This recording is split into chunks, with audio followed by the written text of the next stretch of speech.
इस बुलेटिन में बात होगी युवाओं के आंदोलन से बैकफुट पर आई मोदी सरकार की। ठोस निर्णय इस मुद्दे पर चाहिए, वरना हम एक और नेशनल कॉल देने को मजबूर होंगे। मोदी सरकार को राहुल गांधी की चेतावनी की। Dharmendra Pradhan is a criminal education minister, he has to be removed। देखेंगे कैसे वीडियो संदेश जारी कर विपक्ष के निशाने पर आए पीएम मोदी। उनकी नींद उड़ गई है या नींद आ नहीं रही है। छात्रों पर लाठीचार्ज मामले में सीजीआई ने दी क्या सफाई, जानेंगे मोदी सरकार पर कैसे भारी पड़ा विपक्ष। सोमवार को छात्रों के खिलाफ जिस तरह लाठीचार्ज और बुलेटिन के आखिर में देखेंगे जाने माने कार्टूनिस्ट इरफान की किस खबर पर पड़ी तिरछी नजर। लेकिन दिन भर की तमाम बड़ी खबरों से पहले एक नजर आज की सुर्खियों पर। एमपी भोजशाला विवाद में प्रशासन ने मुस्लिम प्रतिनिधियों से की चर्चा, नमाज को लेकर नहीं बन सकती बात। सुप्रीम कोर्ट में अब 29 जुलाई को होगी सुनवाई। बांग्लादेश के राष्ट्रपति मोहम्मद शहाबुद्दीन ने अपने पद से दिया इस्तीफा। शेख हसीना के करीबी माने जाते हैं शहाबुद्दीन। अप्रैल 2023 में 5 साल के कार्यकाल के लिए चुने गए थे शहाबुद्दीन। नीट सीबीएसई मुद्दे पर कांग्रेस का बड़ा ऐलान, पार्टी कल करेगी देशव्यापी कैंडल मार्च, जिला मुख्यालयों पर होगा सत्याग्रह। हवाई यात्रियों के लिए बड़ी खबर, हवाई सफर को और सुरक्षित बनाने के लिए केंद्र सरकार ने उठाया अहम कदम। अब हर उड़ान पर रहेगी सरकार की नजर, डीजीसीए ने लागू किया प्लान। शेयर बाजार में गिरावट, 331 अंकों की गिरावट के साथ 76,059 पर बंद हुआ सेंसेक्स। वहीं 102 अंकों की गिरावट के साथ 23,767 पर बंद हुआ निफ्टी। ये तो थी सुर्खियां, अब बात आज की सबसे बड़ी खबर की। दिल्ली के जंतर मंतर से शुरू हुआ युवाओं का ये प्रदर्शन अब देशव्यापी प्रदर्शन का रूप ले चुका है। देश के अलग अलग कोने में प्रदर्शन किए जा रहे हैं। युवा शिक्षा मंत्री धर्मेंद्र प्रधान के इस्तीफे की मांग पर अड़ गए हैं, जिससे सरकार पर भी दबाव बढ़ता नजर आ रहा है। और अब सरकार ने युवाओं की मांग मानते हुए कॉकरोच जनता पार्टी के साथ एक बैठक की। साथ ही कैबिनेट बैठक में भी अहम फैसला किया गया। तो क्या अब धर्मेंद्र प्रधान का होगा इस्तीफा, जानने के लिए देखिए ये रिपोर्ट। जंतर मंतर पर युवाओं के तेज होते प्रदर्शन ने मोदी सरकार को घुटनों पर ला दिया। 1 महीने से ज्यादा प्रदर्शन और युवाओं में बढ़ते आक्रोश को देखते हुए सरकार को आखिरकार युवाओं की शर्त मानते हुए बातचीत के लिए सरेंडर करना ही पड़ा। केंद्रीय मंत्री जेपी नड्डा और डॉक्टर जितेंद्र सिंह की कॉकरोच जनता पार्टी के प्रवक्ता सौरभ दास और आशुतोष रांका के साथ कॉन्स्टिट्यूशन क्लब में बैठक हुई। सरकार ने पहले सीजेपी को नड्डा के घर या दफ्तर बुलाया था, लेकिन जब सीजेपी ने उनकी मांग नहीं मानी तो जंतर मंतर के पास न्यूट्रल जगह पर ये दोनों पक्षों की बैठक हुई। सीजेपी ने बताया कि 2 घंटे तक बैठक चली, जिसमें उन्होंने अपनी 3 मांगे स्पष्ट तौर पर रखी हैं। आशुतोष रांका ने कहा कि हमने सरकार को 3 मांगे बताई हैं।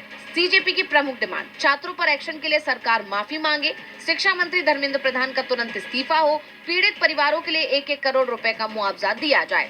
वहीं सौरभ दास ने जंतर मंतर के मंच से बताया कि हमने उन्हें अपने चौथे बिंदु के बारे में भी बताया। हमारी 5 सूत्री नीति मांग चार्टर में से सरकार ने हमारी दूसरी और तीसरी मांगों पर सकारात्मक प्रतिक्रिया दी, जिसमें जिन छात्रों ने अपनी जान नीट पेपर लीक के चलते दी उन्हें मुआवजा देने और प्रदर्शनकारी छात्रों पर दर्ज एफआईआर वापस लेना शामिल है और एक लिखित संप्रभु गारंटी कि ऐसी एफआईआर नहीं होगी, ये शामिल था। इस पर सरकार ने कहा कि वो सैद्धांतिक रूप से इन दोनों मांगों को स्वीकार करती है, इसलिए हमें कल एक और बैठक के लिए बुलाया गया है। वहीं प्रधान के इस्तीफे की मांग पर सरकार का जवाब बताते हुए रांका ने कहा कि सरकार ने बोला है कि इस बारे में प्रधानमंत्री को अवगत कराया जाएगा और जल्दी इस बारे में एक डिसीजन लिया जाएगा।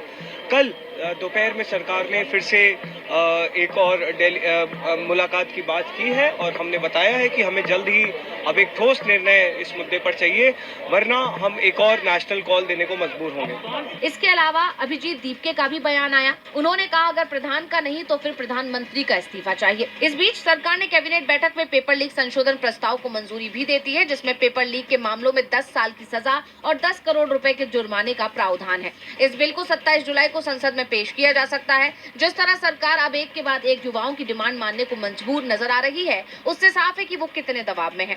यही वजह है कि उसकी तरफ से प्रदर्शन को और बढ़ने से रोकने की कोशिश भी की जा रही है। जंतर मंतर पर पहुंचने वाली भीड़ को रोकने के लिए अब नई दिल्ली मेट्रो स्टेशन भी बंद कर दिया गया है, यानी डीएमआरसी ने कुल 18 स्टेशन बंद कर दिए हैं। वहीं सरकार की तरफ से सोनम वांगचुक का अनशन खत्म करवाने के लिए भी एड़ी चोटी का जोर लगा दिया गया और आखिरकार 27वें दिन सरकार के लिखित आश्वासन के बाद वांगचुक ने अपना अनशन खत्म कर दिया।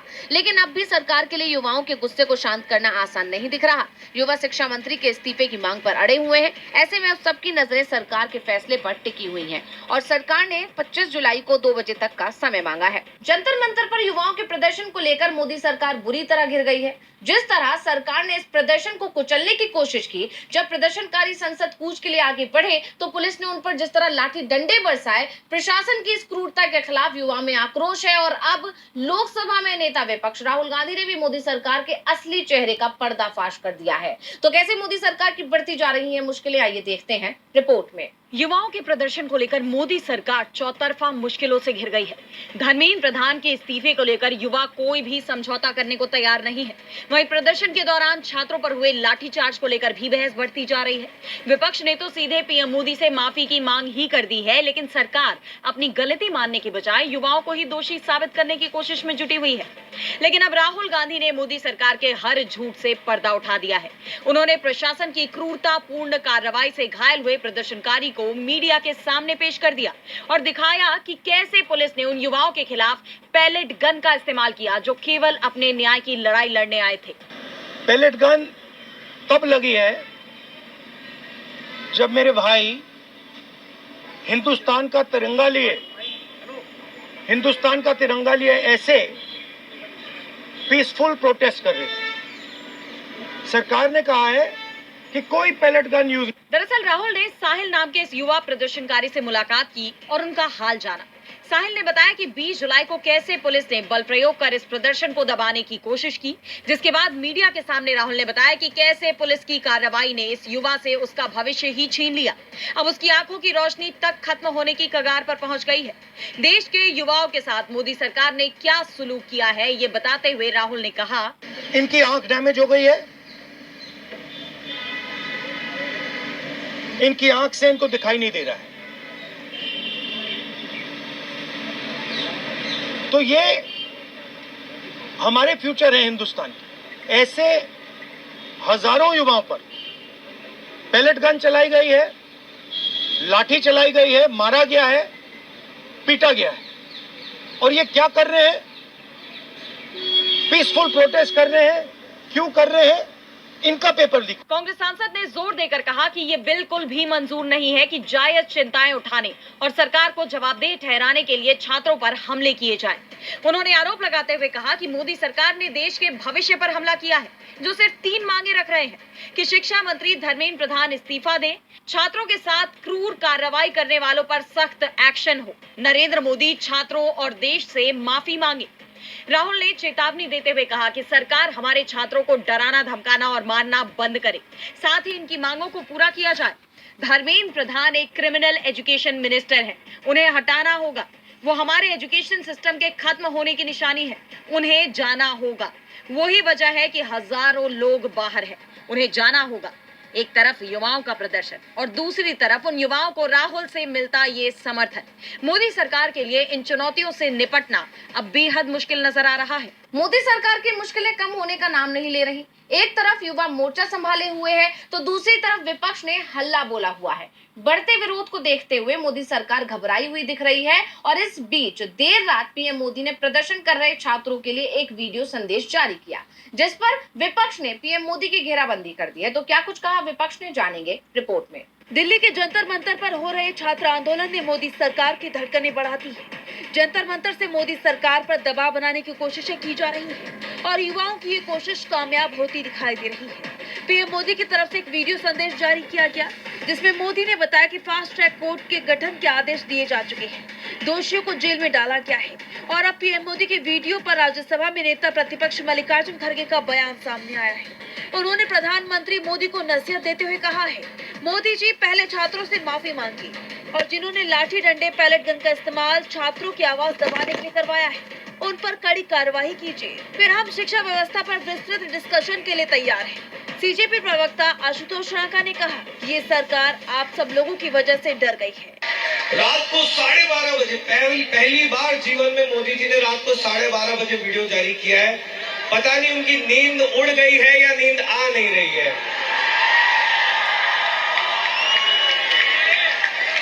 तो मोदी जी ने बोला, ये सरकार युवाओं के लिए बहुत गंभीर है, ये सरकार बहुत सेंसिटिव है। मोदी जी ने बोला कि आज हम स्ट्रिक्ट एक्शन लेंगे। तो मोदी जी, अगर आप स्ट्रिक्ट एक्शन लेना चाहते हो तो तुरंत धर्मेंद्र प्रधान को बर्खास्त करो। तो आरजेडी सांसद मनोज झा ने कहा कि मुझे तो बेईमानी लग रही है, छात्रों की मांग क्या है उस पर बोलिए ना, अब तो 3 मांग है। आप मिडनाइट के बाद पोस्ट करते हैं, उसमें भी ईमानदारी नहीं बरतते हैं। आपका अहंकार आपको ले डूबेगा। आपके लोग आपके तथाकथित ब्रांड को उन्होंने एक्सपोज करके रख दिया है। मनोज झा ने आगे कहा कि प्रधानमंत्री आप बिना किसी कवर के हैं, मेरे शब्दों पर ध्यान दें। वहीं आप नेता संजय सिंह ने तो पीएम मोदी के वीडियो संदेश पर तंज ही कस दिया। संजय सिंह ने लिखा, अरे सर आ गए आप, आपका टाइम तो 8 बजे का रहता है, आप तो 12 बजे प्रकट हुए महाराज। अच्छा, आपको मुद्दा भी मिल गया, मैंने तो सोचा आपको मसौदा मिला होगा, कोई बात नहीं। इसके साथ ही आगे कहा कि फास्ट ट्रैक कोर्ट की नौटंकी आप ना करें, कोर्ट के सामने आपकी सीबीआई सबूत ही नहीं रखेगी तो कोर्ट क्या कर लेगा। यानी अब पीएम मोदी अपना वीडियो जारी कर बुरी तरीके से फंस गए। पेपर लीक का मुद्दा देश भर में गरमाया हुआ है और अब नीट को लेकर सुप्रीम कोर्ट ने केंद्र सरकार को सख्त संदेश दे दिया। कोर्ट ने कहा कि पेपर लीक जैसी घटनाओं को रोकने के लिए अब अस्थायी नहीं बल्कि स्थायी और मजबूत व्यवस्था बनानी होगी। वहीं छात्रों पर लाठीचार्ज मामले में सीजेआई सूर्यकांत ने भी बड़ी सफाई दी है, जिसे लेकर माहौल और गर्मा गया है। देखिए रिपोर्ट। नीट पेपर लीक मामले में 24 जुलाई को सुप्रीम कोर्ट में हुई सुनवाई के दौरान अदालत ने केंद्र सरकार को स्पष्ट संदेश दिया कि अब परीक्षाओं को अस्थायी इंतजामों के भरोसे नहीं छोड़ा जा सकता। जस्टिस पीएस नरसिम्हा और जस्टिस आलोक आराधी की बेंच ने कहा कि सालों से अस्थायी व्यवस्थाओं के कारण ही ऐसी समस्याएं सामने आ रही हैं। कोर्ट ने केंद्र से कहा कि वो पेपर लीक रोकने के लिए उठाए जा रहे हर कदम पर नजर रखेगा ताकि परीक्षा प्रणाली को स्थायी, पारदर्शी और व्यवस्थित बनाया जाए। सुनवाई के दौरान ये भी बताया गया कि नीट यूजी रीटेस्ट के प्रश्न पत्र पहुंचाने के लिए एयरफोर्स की मदद ली गई थी, लेकिन अदालत ने इसे सिर्फ अस्थायी समाधान माना। इसी बीच 20 जुलाई को संसद मार्च के दौरान छात्रों पर हुए लाठीचार्ज को लेकर फैली खबरों पर चीफ जस्टिस सूर्यकांत ने सफाई दी। उन्होंने कहा कि यह दावा गलत है कि सुप्रीम कोर्ट ने मामले की सुनवाई से इनकार किया था, क्योंकि इस संबंध में कोई रीट याचिका दाखिल ही नहीं की गई थी।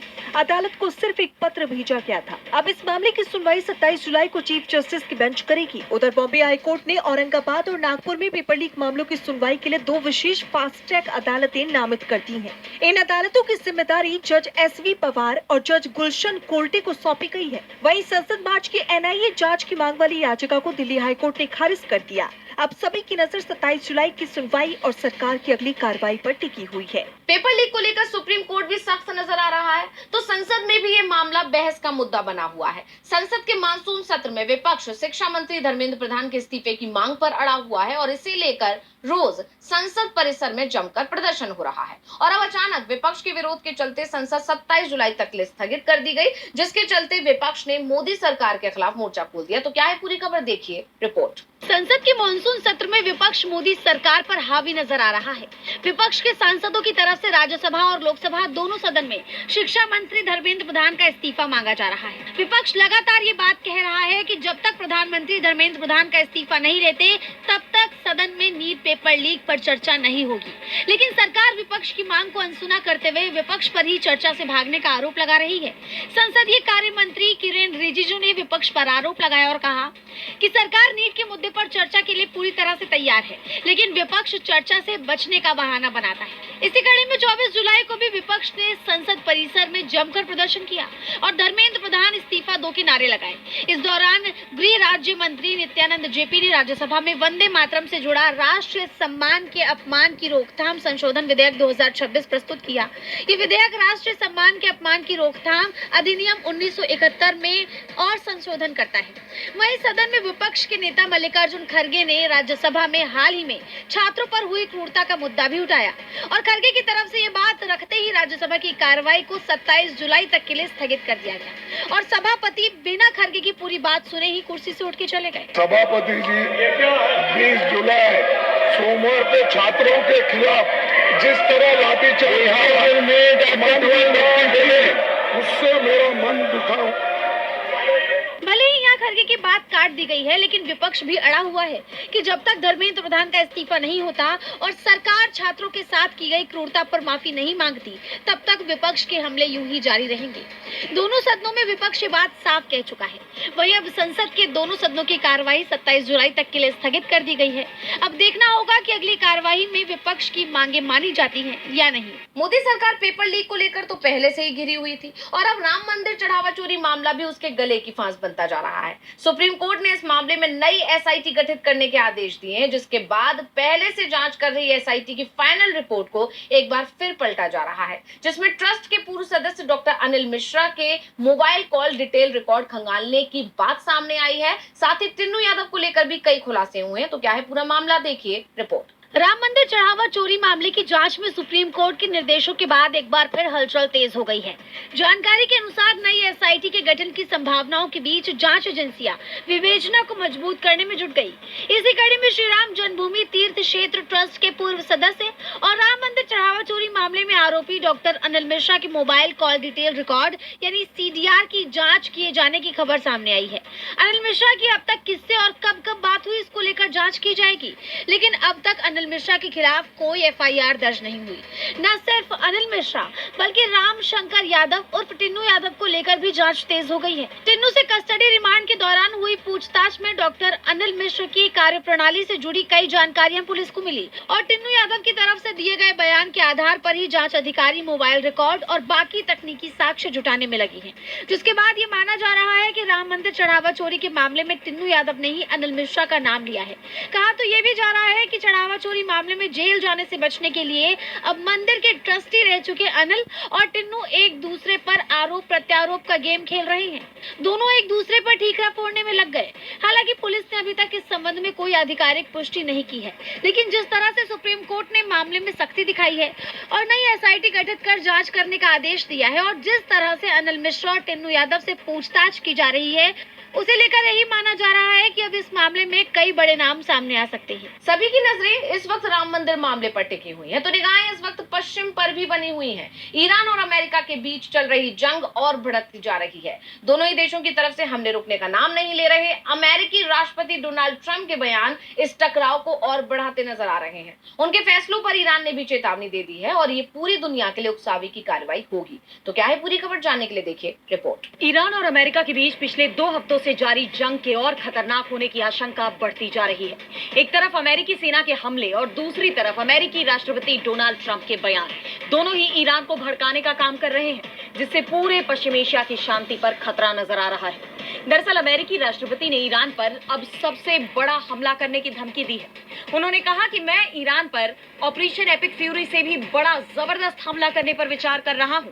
तैयारी पूरी है, अब सिर्फ फैसला लेना बाकी है। ईरान ने अभी तक पर्याप्त दर्द नहीं झेला है। और यही नहीं, अमेरिका ने ब्रिटेन के RAF एयरफोर्स बेस पर B-1 बॉम्बर भी तैनात कर दिया है। ट्रंप के इन फैसलों से दोनों देशों की ये जंग और खतरनाक होने की आशंका जताई जा रही है। ईरान ने भी चेतावनी दी है कि ट्रंप को अपनी दादागिरी छोड़नी होगी और ये उम्मीद नहीं करनी चाहिए कि ईरान झुक जाएगा। ईरान के chief justice Ghulam Hossein Mohseni Ejei ने कहा कि अमेरिका और डोनाल्ड ट्रंप के सामने सिर्फ एक ही रास्ता है, वे अपनी अनुचित मांगों को बंद करें। ईरान कभी भी उनके आगे सरेंडर करेगा, ये भ्रम नहीं पालना चाहिए। वहीं ईरान के फ्रीज्ड असेट्स को लेकर ट्रंप ने जो दावा किया है कि जहाजों कार्गो की नुकसान की भरपाई उसी से होगी, इस पर भी ईरान ने कड़ी चेतावनी देते हुए इसे पूरी दुनिया के लिए उकसावे की कार्रवाई बताया है। ईरान के विदेश मंत्री अब्बास अराक्ची ने कहा कि जो लोग ऐसे फंड का जश्न मनाते हैं या उनसे फायदा उठाते हैं, उन्हें ये याद रखना चाहिए कि एक बार जब सरकारें संपत्ति जब्त करने को सामान्य मान लेंगी तो किसी की भी संपत्ति सुरक्षित नहीं रहेगी। इसके बाद जो अफरा तफरी मचेगी वो ना तो अच्छी होगी और ना ही शांतिपूर्ण। दोनों देशों में इस जुबानी जंग के साथ ही हथियारों की लड़ाई भी जारी है। अमेरिका ने जहां ईरान के सैन्य ठिकानों को निशाना बनाया, वहीं ईरान ने भी खाड़ी देशों में मौजूद उसके ठिकानों पर मिसाइलें बरसाई। ईरान के अर्ध सरकारी न्यूज एजेंसी IRNA के मुताबिक उत्तरी ईरान के गिलान प्रांत में इस्लामिक रिवोल्यूशनरी गार्ड कोर यानी IRGC के हेडक्वार्टर को भी मिसाइल हमले में निशाना बनाया गया, जिससे सुविधाओं के कुछ उपकरणों को नुकसान पहुंचा है। ईरान की सेना का कहना है कि उसने भी जॉर्डन में अल अजराक अमेरिकी वायुसेना अड्डे पर हमला किया है। बहरीन में सायरन बज रहे हैं और कुवैत ने ईरानी मिसाइलों को रोकने की बात कही है। यानी ये जंग लगातार बढ़ती जा रही है। और बुलेटिन के आखिर में देखेंगे जाने माने कार्टूनिस्ट इरफान की किस खबर पर पड़ी तिरछी नजर।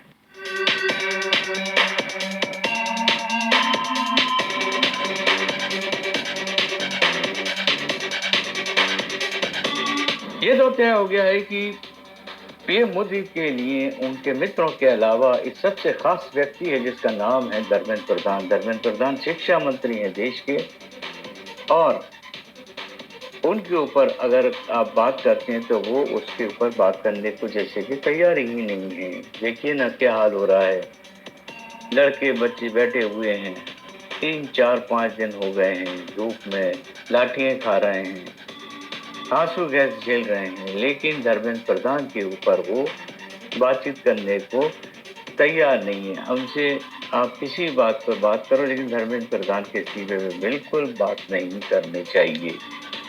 धर्मेंद्र प्रधान क्या है आखिर? एक कैबिनेट मंत्री तो हैं जो उनके अंडर में आता है, उसके अलावा भी क्या उनकी कोई हैसियत है? अब ये देखने वाली बात होगी, क्योंकि सीजेपी की मांगों के अंदर उन्होंने 2 मांगे मांगी हैं, लेकिन धर्मेंद्र प्रधान की बात फिर नहीं मानी गई। अभी तक उसके ऊपर कोई भी फैसला केंद्र की तरफ से नहीं आया हुआ है। अब देखना ये कि सीजेपी की जो पेशेंस है वो कहाँ तक जाएगा, और धर्मेंद्र प्रधान की इस्तीफा अगर नहीं लिया जाएगा तो उसके पीछे केंद्र सरकार अब अपनी क्या नई रणनीति लेकर आएगी, वो देखने वाली बात है।